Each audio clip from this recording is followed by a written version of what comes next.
하나님의 말씀 찾아 교독하겠습니다.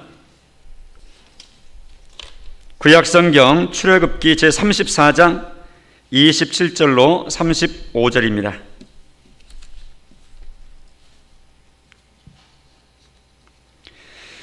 여호와께서 모세에게 이르시되 너는 이 말들을 기록하라. 내가 이 말들의 뜻대로 너와 이스라엘과 언약을 세웠음이니라 하시니라. 모세가 여호와와 함께 40일 40야를 거기 있으면서 떡도 먹지 아니하였고 물도 마시지 아니하였으며 여호와께서는 언약의 말씀 곧 십계명을 그 판들에 기록하셨더라.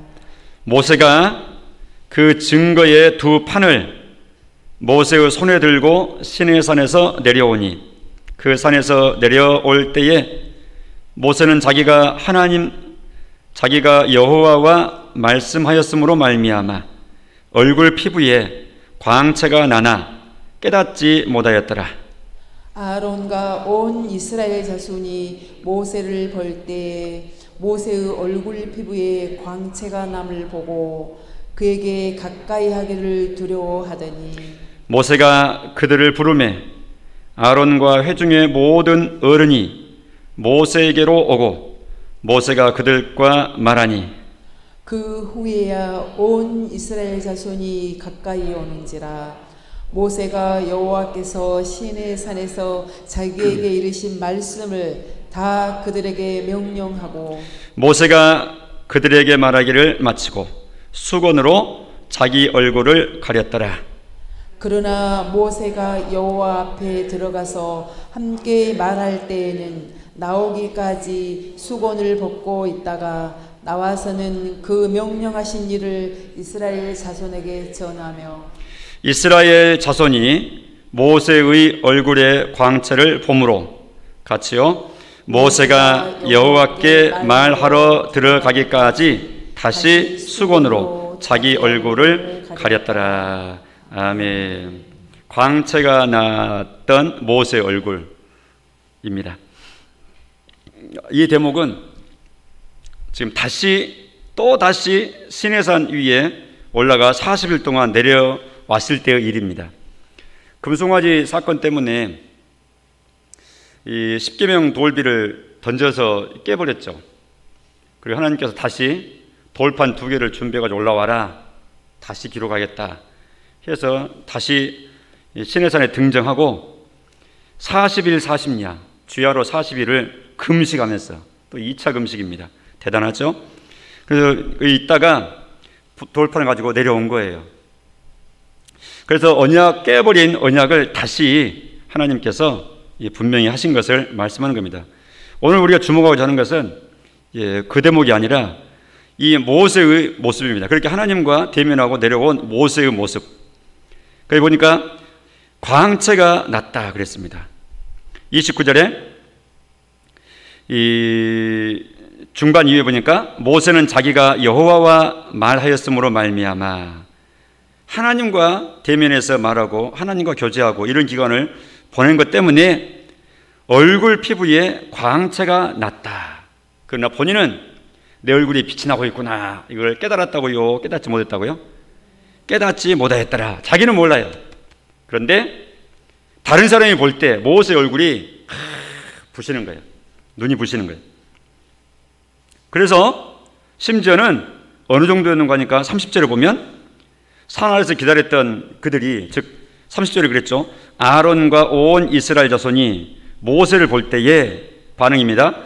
모세의 얼굴 피부에 광채가 남을 보고 그에게 가까이 하기를 뭐 했다고요? 두려워하더니 그 정도로 광채가 났다는 뜻이죠. 놀라운 현상입니다. 우리 지금 이걸 지금 보고 있습니다. 광채가 났던 40일 동안 하나님과 함께하고 하나님과 밀착 교제했던 모세의 얼굴에 하나님의 영광이 가득했다 하는 것입니다. 이것을 보면서 모세의 얼굴에 영광이 가득했구나.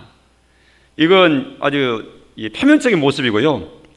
모세 얼굴의 이 광채는 하나님의 영광이 잠깐 머문 겁니다. 하나님과 대면에서 하나님과 40일 동안 함께 교제하고 있었던 그 기간 동안에 소위 말해서 묻혀 내려온 것이죠. 말로 표현하자면. 이것은 모세의 영광을 우리가 이게 얼굴의 영광을 잠깐 동안 있다가 사라졌던 영광이긴 하지만 이 영광의 빛을 보면서 우리는 그렇게 모세가 영향을 받을 수밖에 없었던 또 모세에게 영향을 주었던 본체이신 하나님의 영광을 우리가 상고해야 된다 하는 것입니다. 하나님의 영광은 절대 영광입니다. 비교 불가한 영광입니다. 하나님과 깊이 교제하는 이 모세에게 하나님의 영광이 함께 깃들어 버린 겁니다. 그러니까 우리 속담하고 이게 딱 맞죠? 묵을 가까이 하는 자는 까매진다. 금묵자 흑 그랬죠. 빨간색을 가까이 하는 자는 붉은색이 든다. 근주자 적 그랬습니다. 요리실에서 맛있는 향신료를 쓰고 소스를 쓰고 재료를 넣어가지고 맛있게 요리하고 나면 그 사람이 이렇게 잠깐 밖에 나오면 그 온몸에 맛있는 냄새를 풍기고 나오는 것과 똑같습니다. 하나님과 함께 교제했던 모세가 하나님의 영광을 머금고 내려온 거예요. 인생은 감히 하나님의 영광을 직접 대할 수 없죠. 하나님의 영광은 인생이, 주인이 직접적으로 바라볼 수 없는 지극한 광채나는 영광입니다. 그런데 그 영광이 마치 달이 태양빛을 반사해서 이렇게 이 반사체가 되어서 비춰내는 것처럼 하나님을 대면하고 내려왔던 모세가 마치 잠깐 동안이지만 그러게 있었다 하는 것이죠. 모세의 얼굴에 이 반사되었던 이 하나님 영광의 본 모습에 대해서 우리가 이 시간 잠깐 한 번 더 주목할 필요가 있습니다. 심지어 모세는 이 금송아지 사건이 있을 적에 하나님 앞에 기도하는 중에 심지어 하나님께 그렇게 요청한 적이 있었죠. 바로 앞장인 33장 가서 보면 모세가 이 18절에 원하건대 주의 영광을 내게 보이소서. 하나님의 영광을 나에게 보여주세요.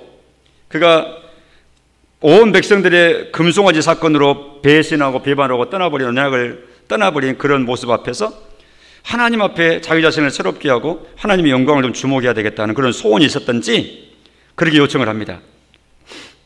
그런데 하나님은 그의 기도대로 들어주지 아니하십니다. 거절의 응답이시죠. 20절에 보면 하나님 모세에게 이렇게 말씀하시죠. 네가 내 얼굴을 보지 못할 것이다. 왜냐하면 나를 보고 살 자가 없을 것이기에 내가 너를 죽이면서까지 내 얼굴을 내 광채를 드러낼 수는 없는 것이지. 지금 이렇게 거절하신 겁니다. 지금 무슨 말인가 하니까 하나님의 영광은 우리가 직시해서 직관해서 바로 볼 수 없대.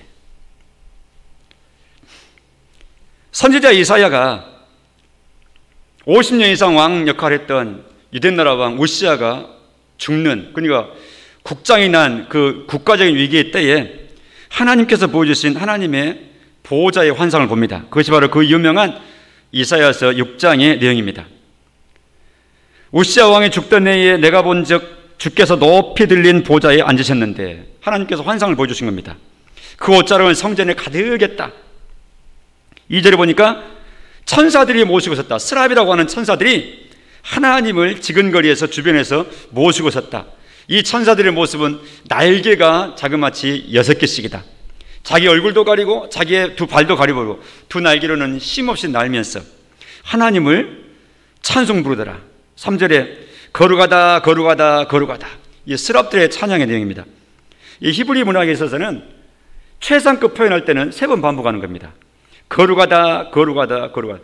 더 이상 그 거룩의 지극히 높음을 어떻게 표현할 길이 없어서 최상급의 표현으로 천사들이 그렇게 그러면서 만군의 여호와여 그의 영광이 온 땅에 충만하더라 이렇게 하면서 천사들이 하나님의 영광의 충만함을 지극히 찬양하는 그런 모습을 환상 가운데 본다 그 말입니다. 이런 모습을 보고 5절에 보니까 이사야는 그때 내가 말하되 화로다 나여 망하게 되었도다. 하나님의 영광을 환상 가운데지만 또 하나님의 허락해서 목격한 것이긴 하지만 하나님의 영광을 잠깐 동안이지만 이렇게 허락받아서 주목하고 보았던 자기 자신은 이제는 죽게 되었다. 망하게 되었다. 나처럼 부정한 사람이요, 나처럼 부정한 백성 중에 사는 존재가 하나님, 여호와 하나님 왕이신 그분을 이렇게 감히 그 보좌를 바라보다니 하면서 하나님의 영광 앞에서 자기의 한없이 부정한 것을 바라보면서 나는 죽고 말 것이다 이렇게 하면서 하나님의 영광의 높음을 반증적으로 이렇게 언급했던 내용을 볼 수 있습니다. 하나님의 영광은 그런 영광입니다. 바울이 핍박자 사울이었을 당시에 하나님께서 그를 꺾으실 때 현상은 하나님의 영광을 그에게 비추신 때입니다. 아그리파 왕 앞에서 자기 자신을 변론할 때가 있었습니다. 사도행전 26장에 의하면 사도 바울이 드디어 변론자로 법정에서 왕 앞에서 하는 말이, 왕이여 제가 경험한 걸 들어보세요. 정오가 되어 길에서 보는데 하늘로부터 해보다 더 밝은 빛이 나와 내 동행들을 둘러 비췄습니다. 그때 우리는 다 땅에 엎드러지고 말았습니다. 소리만 들렸습니다. 이때 강한 빛을, 태양빛보다 더 강한 비추는 빛 앞에서 땅바닥에 거꾸러져 엎드려져 버린 이런 사울이었을 당시에 바울의 체험, 이것이 바로 하나님의 영광이 그에게 임해서 그를 꺾어버리시는 순간이었죠. 그런가 하면 계시록을 기록했던 사도 요한의 눈에는 요한계시록 1장의 인자의 모습이 하나님의 영광의 지극한 모습으로 나타났던 것을 증언합니다. 주일에 환상 가운데 소리가 나서 7교회에 지금부터 기록해서 보내라 이런 소리가 큰 음성이 들리길래 무슨 소린고 하고 딱 돌아봤는데 돌아보는 순간 이 계시록의 주인공이 되시는 인자 되신 모습을, 예수님, 부활하신 예수님의 모습을 딱 목격하게 되는 거예요. 그것을 요한계시록 1장에 쭉 기록을 하는데 그 중에 보니까 다른 부분 말고 오늘 우리 주제에 맞춰서 이 16절에 보면, 요한계시록 1장 16절 부분에 보면 그 얼굴은 해가 힘있게 비치는 것 같더라. 해라고 말하지 않았어요. 이 세상에 어떤 빛에다가 비교할 수 있는 빛이 해보다 더 센 빛은 없어요. 그래서 마치 해가 힘있게 비치는 것 같더라 이렇게 표현하는 거예요. 전달할 때 해보다 더 강력한 어떤 빛이 있었으면 그 빛에다 또 빗대어서 말했을 법하죠. 무슨 말인가 하니까 사도 요한이 환상 가운데 하나님의 영광의 빛을 주목했던 모습을 증언하고 있는 것입니다. 계속해서 4장에도 하나님 보호자의 환상을 또 이렇게 증언하는데 3절에 보면 앉으신 이의 모양이, 하나님의 앉으시는 모양이 벽옥과 홍보석 같고 그랬어요.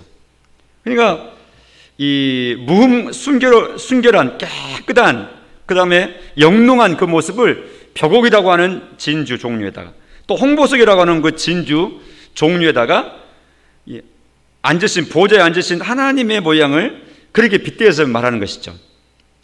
그러니까 벽옥이니 홍보석이니 이 사도 요한의 수준에서 이것보다 더 영롱하고 순결한 어떤 비할 것이 없다 그 말이죠. 그러니까 그것에 비할 만큼 아주 영롱한 영광이었다. 하나님의 영광을 그렇게, 하나님의 영광을 어떻게 설명을 하겠어요? 설명 못 하거든요. 그러니까 땅에서 사람 수준에 맞는 것이다 빗대어서 멋먹 같더라, 마치 멋먹 같더라, 지금 이런 식으로만 설명할 수밖에 없는, 다 담아낼 수도 표현할 수도 없는 하나님의 영광입니다. 사도 바울은 젊은 사역자인 디모데 목사에게 서신을 보내면서, 목회 서신 디모데전서를 보내면서 디모데전서 6장 16절에 하나님을 소개하면서 언급하기를 오직 그에게만 죽지 아니함이 있고, 사람은 다 죽고 한시적이잖아요. 그런데 하나님은 그분께만 죽음이라는 게 없는 분이다. 그 다음 부분, 가까이 가지 못할 빛에 거하시고, 빛이라 그랬어요. 아예 숫제 하나님이 거하시는 보좌 자체가, 자리 자체가 빛 자체라, 어둠이나 어떤 가려진 거나 그런 게 전혀 없이 아주 빛 그 자체다.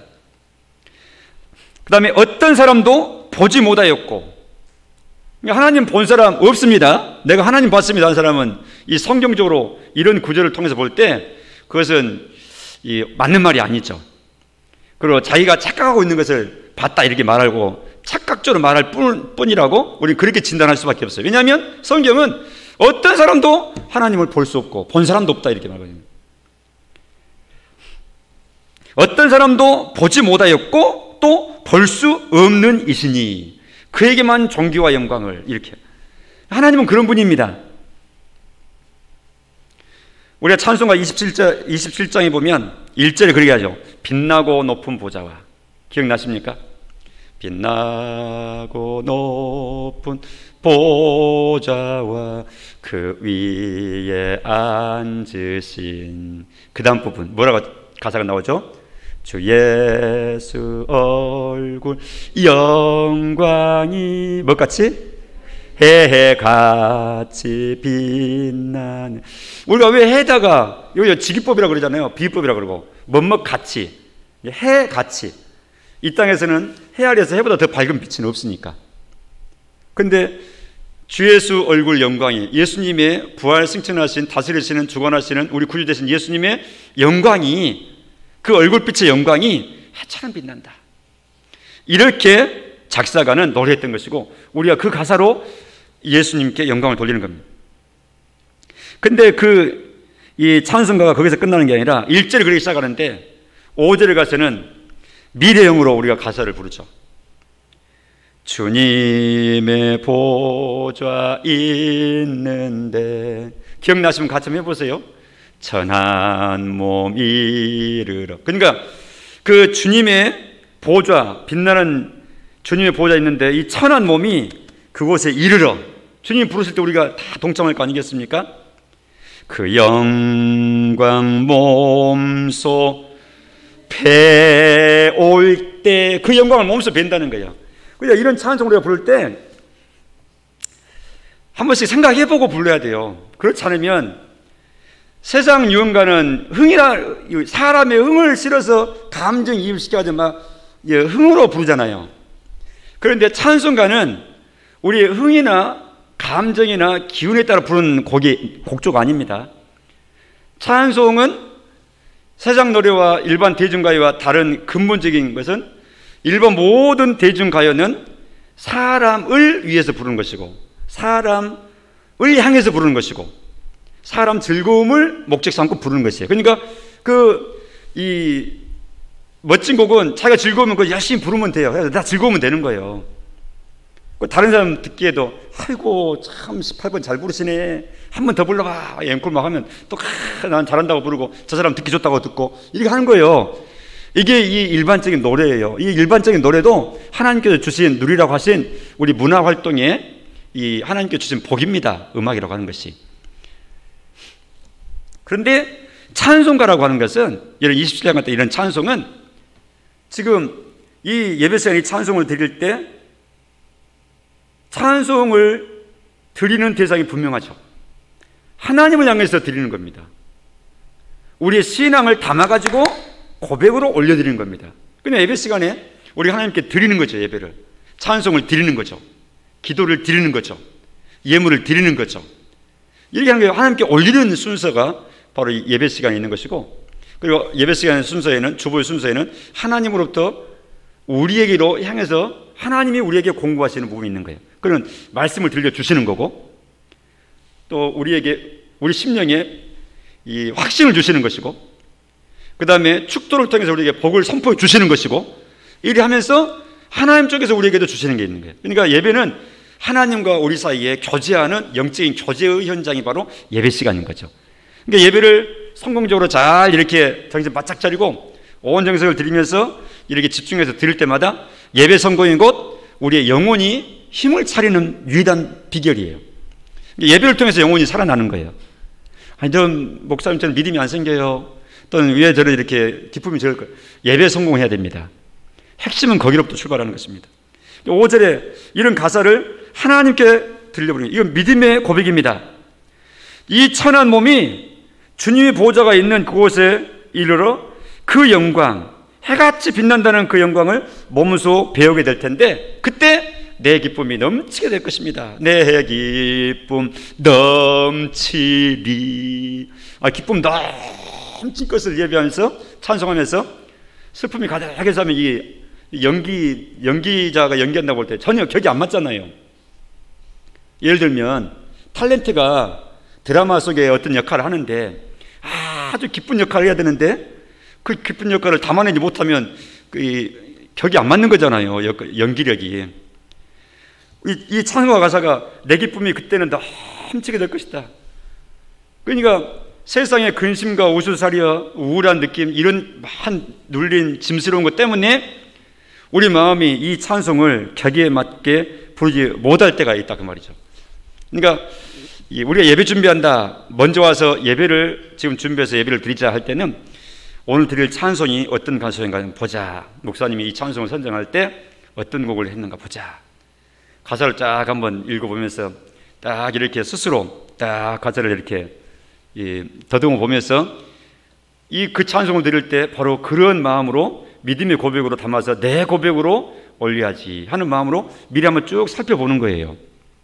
물론 이제 예배 준비할 때 기도도 드리고 찬송을 찾아놓고 표시해놓고 성경 말씀도 미리 한번 읽어서 찾아놓고 또 올 예배를 집례하실 예배 위원들을 위해서 두루두루 기도도 드리고 이리 하지만 이 찬송에 있어서도 이렇게 미리 준비하는 거예요. 그래서 찬송을 드릴 때 격에 맞는 마음을 합해가지고 찬송을 드려야 그 찬송이 제대로 하나님 앞에 잘 이렇게 맞는 찬송이 되는 거겠죠. 근데 하나님의 영광을 이처럼 찬양한다, 그 말이죠. 모세 얼굴에 묻혀 내려왔던 그 영광의 빛 때문에 우리는 그런 모세로 그렇게 그 순간에 되게 영향력을 끼쳤던 우리가 하나님의 영광스러움을 특별히 지금 이 시간 묵상한 겁니다. 살펴본 겁니다. 하나님은 지극한 영광 가운데 거하시는 영광 그 자체시다. 그러므로 우리가 신앙생활 이렇게 해 나갈 때 신앙이 성장한다, 신앙의 인격이 새로워진다 하는 것은 달리 되는 게 아니라 하나님과 깊이 묵상하고 하나님과 깊이 교제하고 하나님과 함께 영혼이 늘 교제가 풍성하게 이루어질 때 그 인격 가운데 나는 몰라도 그냥 묻어나는 거예요. 억지로 되는 게 아니라 언행 심사를 통해서 언, 말, 행동, 심, 마음의 생각, 생각, 이 모든 거 언행 심사, 생각하는 거, 행동하는 거, 말하는 거, 대인관계, 이 모든 현상을 통해서 달라진 인격이 감춰질 수 없이 묻어나게 되어 있는 거예요. 이게 신앙 성숙입니다. 목소리가 믿습니다 크게 하면 신앙 성숙하고 담대한 게 아니라, 물론 그런 모습으로도 드러나죠. 확신 있을수록 목소리가 크게 나겠죠. 그런다고 해서 확신 있게 목소리 크게 한다고 해서 반드시 믿는 건 아닙니다. 오히려 자기가 불안하고 안 믿어지니까 목소리를 더 크게 하고 더 반복을 많이 할 수도 있어요. 그러나 분명한 것은 속에 확신일수록 또 그런 하나님의 성품이 전달되고 교감되고 하면 할수록 속 사람은 점점 더 예수님 닮고 하나님의 성품을 이렇게 드러나지게 되어 있는 거예요. 내가 그렇게 해야지 하고 이렇게 덧칠해서 겉으로 하는 게 아니라 속에서 우러나게 되어 있는 거예요. 이게 바로 예수 닮아가는 모습이 진도가 지금 잘 나가고 있는 모습인 거죠.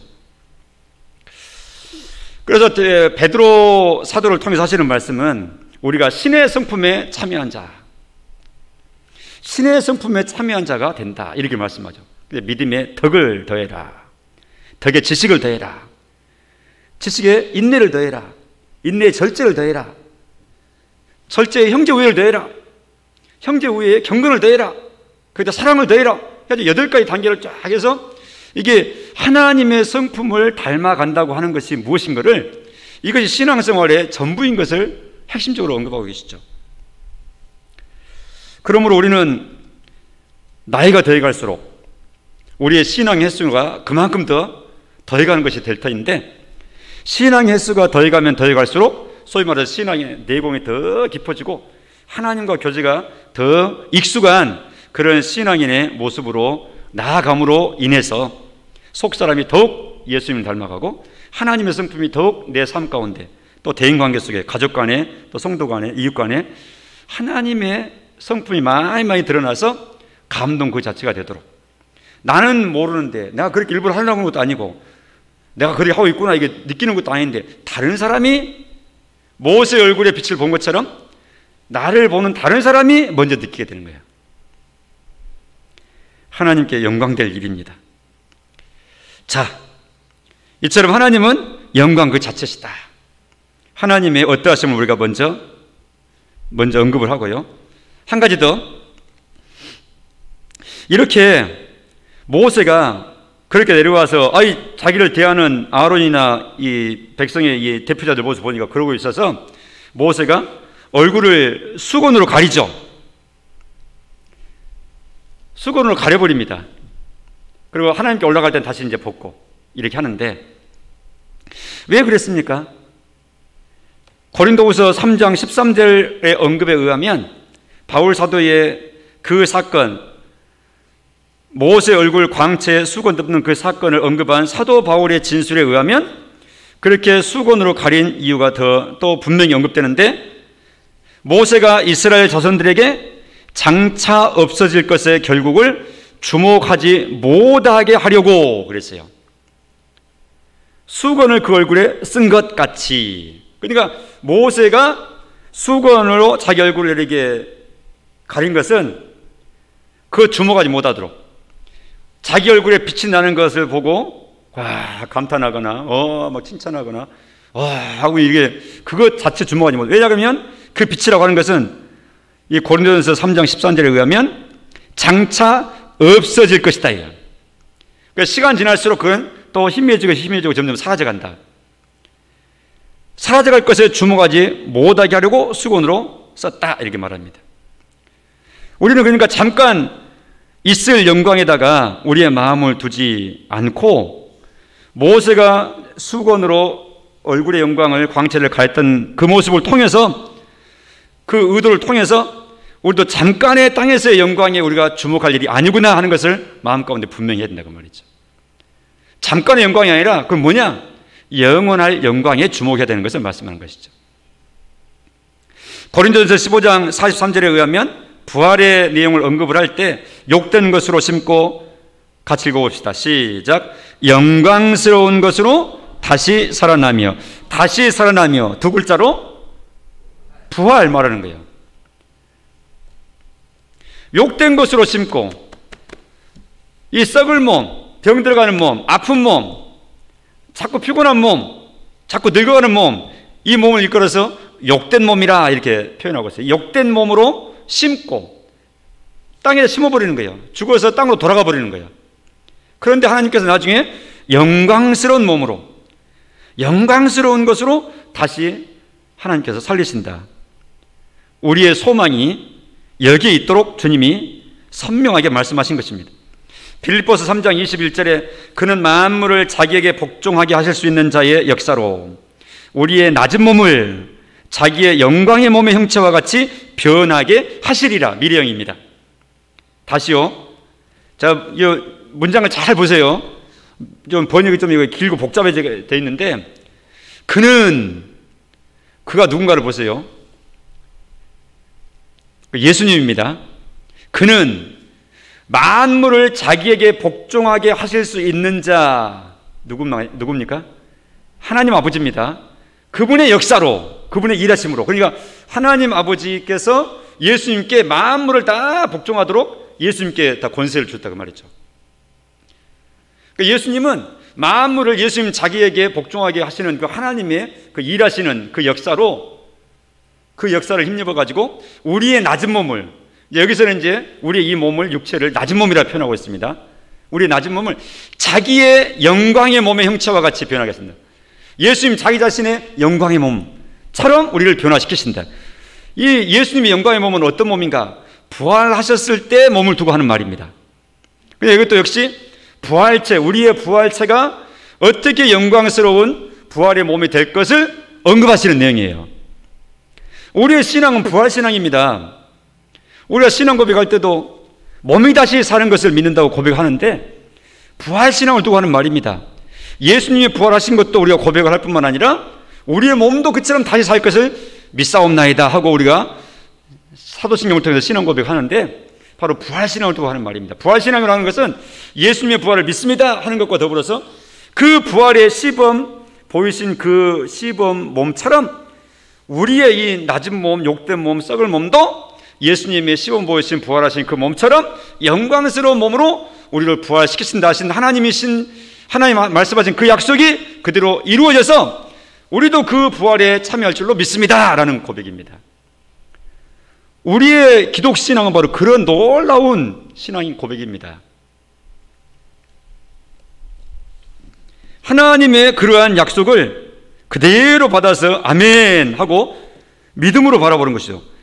이걸 이끌어서 소망이라 이렇게 말합니다. 에베소서 1장 18절에 사도 바울이 에베소 성도들을 위해서 기도하는 그 대목에 바로 이런 부분을 우리가 다시 언급할 수 있습니다. 연결해서 언급할 수 있습니다. 사도 바울이 에베소 교회 성도들을 위해서 기도를 할 때 이렇게 기도했어요. 그 기도문 전체는 아니고 부분만 지금 땄는데 너희 마음의 눈을 밝히사. 그러니까 마음 눈, 우리는 또 영안이라 그러기도 하죠. 이 눈 말고, 이 눈은 흐려져가는 눈인데 육체 눈은 이 눈 말고 하나님 앞에서 신앙의 눈, 영적 감각의 눈, 영적에서 깨닫고 바라보는 눈, 이걸 마음의 눈이라 그랬어요. 마음의 눈을 밝히셔가지고 하나님이 부르신 소망이 무엇인지 알게 해주시길 바란다. 우리를 하나님의 자녀로 고백해서 부르셨는데 그걸 깨닫는 것은 마음의 눈이 밝을수록 더 밝게 깨닫는 거예요. 마음의 눈이 어두울수록 귀하게 부름받아서도 내가 부름받은 것이 도대체 어느 정도 귀한 것인지 하나님을 전해된다는 것에 그 살떨리는 그 표현, 하나님의 상속자로 나를 세우셨다는 그것이 주는 그 느낌 자체를 우리가 모르고 그냥 지나가요. 그런데 하나님이 우리의 마음의 눈을 밝혀주면 밝혀줄수록 그것을 감지하고 느끼고 깨달아가면서 이 세상 것은 비교할 수 없는 하늘의 큰 소망과 영광, 하늘의 것을 내 것으로 허락받은 그 허락받은 자로서의 확신 가운데 이 세상의 모든 열등감이나 이 세상의 어떤 부족한 것에 대한 목마름 없이 그야말로 만족스러운 하나님의 영광 때문에 넉넉히 이 세상을 그냥 둥그름 속에 올라가 있는 사람처럼 세상 사람들이 볼 때는 그런 사람처럼 아주 멋지게 살아갈 수 있게 되는 것이죠. 마음의 눈을 밝히사 그랬어요. 그 다음에 보니까 그 다음에 부분, 성도 안에서 그 기업의 영광의 풍성이 무엇인지를 알게 하시기를 원한다. 이렇게 여기 이제 바로 우리가 소망으로 품는 거잖아요. 그 기업의 영광의 풍성이 무엇인지. 그러니까 하나님 우리에게 유업으로 상속으로 누리게 하시겠다는, 허락해 주시겠다고 약속하신 그것에 누릴 몫에 그 영광이 어떻게 풍성한 것인 것을 마음의 눈을 밝혀주셔가지고 알게 해주시기를 바랍니다 하고 이렇게 기도하고 있다 그 말이죠. 사도 바울의 기도는 그 제목이에요. 우리의 기도 제목을 바로 이런 제목을 우리의 기도 제목 삼으셔야 됩니다. 땅의 것도 물론 우리가 구해야 되죠. 일용할 양식을 주시라고 기도해라 그랬으니까 땅에 필요한 것을 구해요. 근데 일용할 양식, 땅에 필요한 것만 구하는 것으로 끝나버리면 안 돼요. 성경에 우리를 위해서 기도하도록 보여주신 이 많은 기도 시범들이 있는데 그 기도를 통해서 우리가 나의 기도로 삼고 하나님께 그걸 기도해야 돼요. 그것 중에 오늘 주제에 맞춰서는 뭐냐? 바로 이 부분입니다. 하나님의 영광을 제가 느끼도록, 깨닫도록 저의 감각을 새롭게 해주세요. 제 마음의 눈을 밝혀주세요. 지독한 근시처럼, 지독한 이렇게 노안처럼 보이지도 않고 희미하고, 이게 아니라 하나님, 이 세상살이 하느라고 복잡하고 돈 계산하고 건강 계산하고 사람 계산하고 복잡하고 이래 하다 보니까 하나님과의 신령한 교제가 통 없어지는데 하나님 저의 눈을 밝혀주세요 하면서 신령한 것을 목말라하고 사모하는 그런 심령을 가지고 때때로 하나님 앞에 따로 시간을 구분해서 기도하면서 사모하면서 이런 교제 시간을 가지면서 이런 목마름을 가지고 하나님 앞에 나아가야 된다 그 말이죠. 이것이 그리스도인의 매력입니다. 그 속에 신자의 매력이 발산되는 거예요. 그리고 그 기도에 따라서 주시는 응답 따라서 하늘의 영광을 확신하면 확신하게 될수록 땅의 것에 대한 조바심이나 안달이 없어져요. 욕심버려라 욕심버려라 이렇게 하는데, 그냥 갈고 닦고 내려쳐가지고 내가 내 자신 끝까지 욕심 죽이고 하려고 그러면 그건 산속에서 하고 있는 저 중들이 하는 것 방식하고 비슷해요. 그것은 그렇게 해서 욕심 버려지는 게 아니라 하나님의 영광을 크게 느끼고 보고 깨달으면 깨달을수록 세상의 욕심은 사라지게 되었어요. 자동적으로.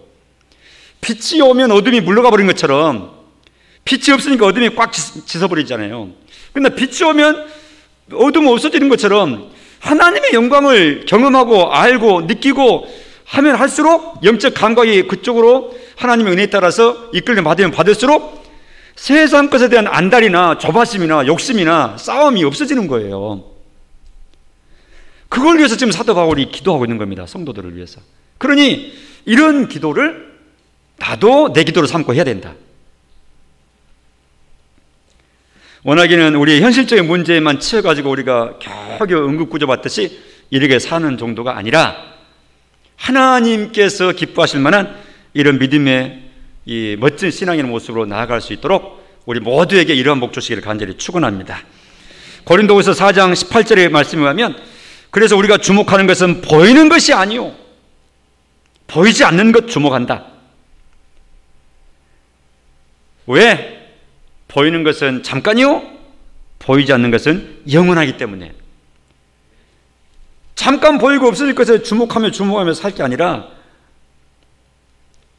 근본적인 주목은 영원한 것에 우리가 주목을 하고 살아야 된다.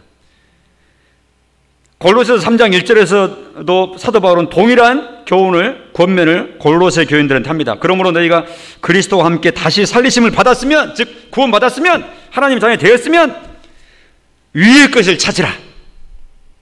뭘 찾으라? 위의 것 찾으라.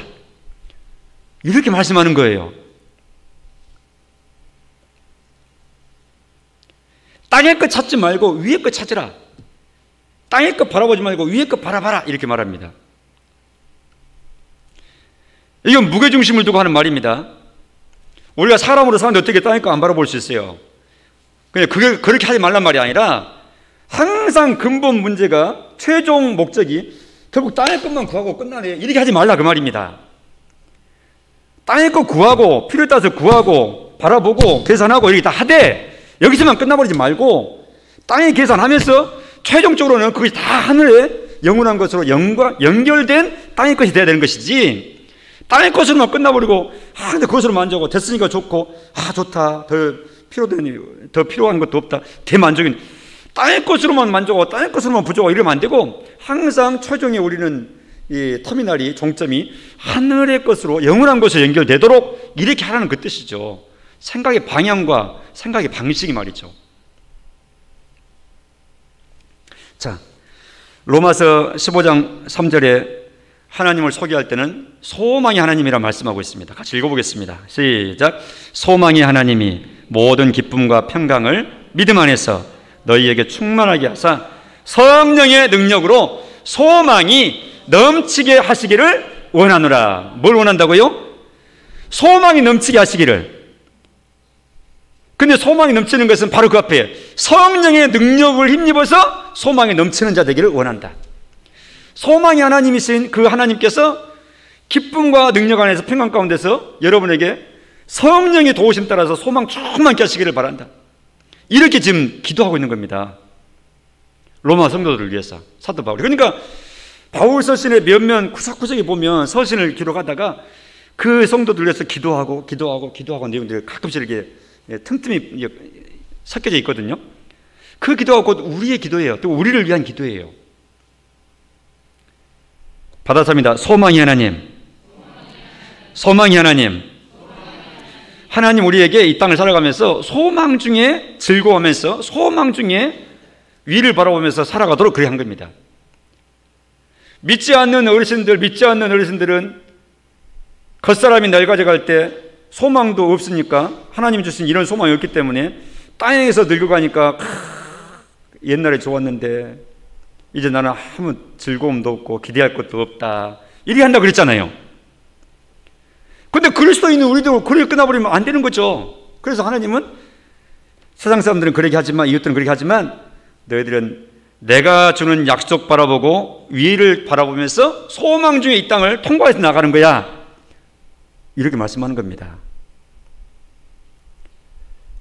그래서 우리가 나이 들수록 우리 나이 들므로 인해서 괴로운 일도 많지만, 이 괴로움이 많고 부족한 점이 많고 제한이 많을수록 하나님의 나라가 점점 더 가까이 우리가 다가가는 것인 것을 역으로 늘 생각해 볼 수 있는 그런 계산법이, 영적 계산법이 우리 마음 가운데 있어서 소망으로 늘 역전되고 소망으로 대체가 되고 이래 하면서 나아갈 수 있도록 하나님께서 그런 은혜 우리에게 주시기를 바랍니다. 찬송가 중에 이제껏 내가 산 것도 주님의 은혜라, 또 나를 장차 본향에 인도해 주시리, 이렇게 우리 305장에서 노래를 합니다. 그런데 인도해 주신다는 그 본향이 어떤 곳입니까? 4절에 보면 거기서 우리 영원히 주님의 은혜로 해처럼 밝게 살면서 주 찬양하리라 하는 그 본향을 그 찬송가에서는 노래하고 있습니다. 나 같은 죄인 살리신 그 곡의 4절에 그렇게 나오고 있어요. 거기서 우리 영원히 주님의 은혜로 해처럼 밝게 살면서. 근데 그 찬양 부르면 무한반복하듯이 10번 부르고 20번 부르고 막 불러도 시간 간지 모르고 계속 앉아서 그 부르는 그 속에 빨려 들어가죠. 우리는 때때로 그런 뭡니까? 이 세상에서 줄 수 없는 새로운 맛, 영적인 그 심취 않은 그런 맛이 있는 거예요. 그리스도인들한테는. 아주 영적인 영역이죠. 그 돈 주고 사거나 사람 만나 수다 떨어서 맞는 그런 만족이 아닙니다. 하나님 앞에서 내 영혼이 하나님께 이끌려가는 듯한 그런 신령한 영적인, 그리고 아주 주관적인 체험이죠. 모두에게 다 그런 체험을 강요를 못해요. 각자 사모하는 마음과 목마른 심정으로 하나님 앞에 구하고 늘 하나님께 다가갈 때 하나님 그런 은혜를 주십니다. 찬송가 한 소절을 가지고도 밤을 새요. 밤을 새. 그게 하나님의 은혜입니다. 우리가 장례식장에서 자주 부르는 찬송가 606장에도 해보다 더 밝은 저 천국, 이렇게 찬송 부르잖아요. 눈물이 있고 슬픔이 있는 장례식의 현장에서 우리는 이 노래를 자주자주 부릅니다. 그럼 우리가 막 슬퍼서만 부르면 안 되고, 이건 굉장히 소망 찬송이에요. 장례식장의 현장에서 부르기 때문에 슬픈 마음이 많이 깃들어져서 불러서 우리가 이것은 항상 장례식 노래구나 이렇게 우리가 오해하기 쉬운데, 그 말 그대로 오해요, 착각입니다. 장례식장 같은 데서 오히려 소망을 하나님께 찬양을 드리는 거예요. 해보다 더 밝은 저 천국, 다른 것 가지고 공로 가지고 가는 거 아니라 믿음만 가지고, 믿음만 있으면 간다고 말씀하신대. 믿음만 가지고 가겠네 하고 확신 섞인 고백을 하는 것이죠. 찬란한 주의 빛 있으니 거기는 어두움 없도다, 이렇게 찬송하는 것이고, 광명한 하늘에 계신 주 우리도 모시고 살겠네 하면서 소망 충만한 노래를, 죽음이 우리를 슬픔 가운데 사로잡아 묶어놓지 못하도록 믿음의 찬송을, 영광의 찬송, 소망의 찬송을 그 자리에서 이렇게 부르는 것이죠. 멋진 가사입니다.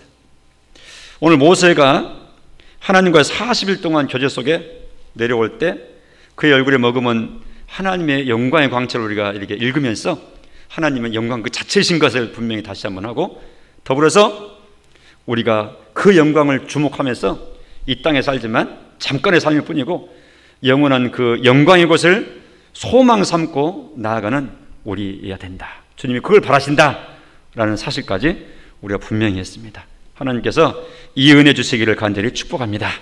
기도하십시다. 하나님 아버지, 모세 선배의 경험을 통하여 우리가 하나님의 영광에 지극히 어떠하심을 이렇게 상고했습니다.